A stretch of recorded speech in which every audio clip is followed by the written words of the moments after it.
The most tragic story about mismanagement in the 70s. This is a story of Badfinger. Signed to Apple and hailed as the new Beatles in the late 60s, early 70s, they were a Welsh rock band and they should have had massive sustained success and been incredibly wealthy.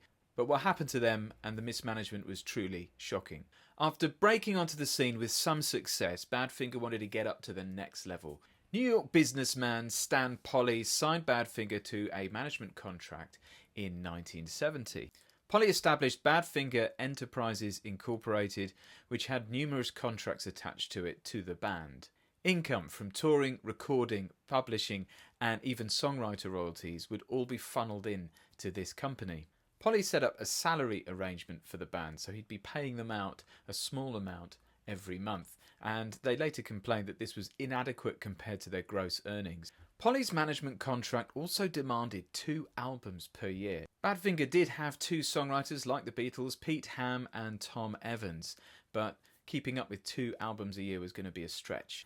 As Apple was folding in 1972, Polly signed Badfinger to a new record contract with Warner Brothers, a major label, and he negotiated a deal which was over $3 million, and he told the band, "You're all millionaires." The $3 million figure was an advance which was paid into an escrow account managed by Stan Polly.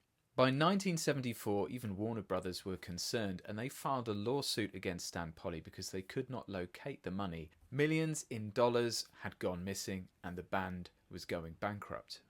At this stage, it's estimated that Badfinger had sold approximately 14 million records, and yet they were broke. With all the pressure of producing those albums year in, year out, the huge amount of pressure of not having any money and in fact being saddled with debt, eventually it took its toll.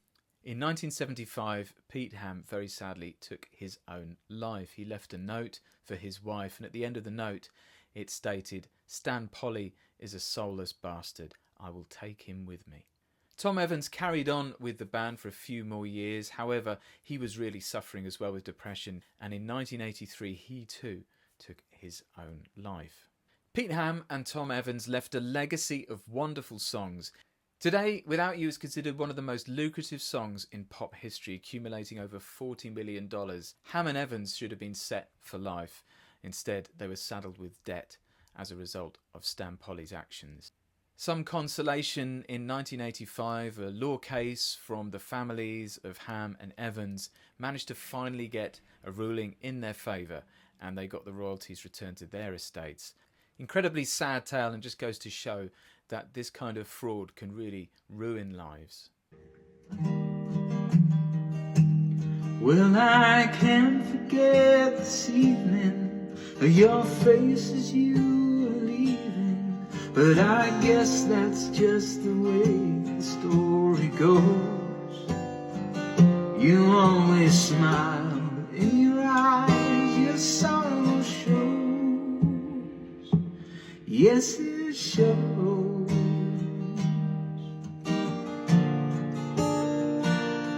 No, I can't forget tomorrow when I think of all my sorrow, when I had you there, but then I let you go. And now it's only fair that I should let you know what you should know.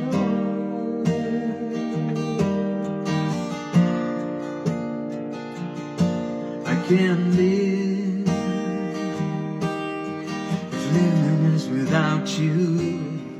I can't give anymore. I can't live if living is without you. I can't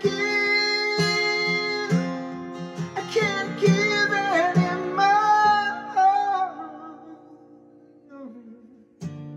Well, I can't forget this evening, your face as you were leaving, but I guess that's just the way the story goes. You always smile, but in your eyes your sorrow shows. Yes, it shows.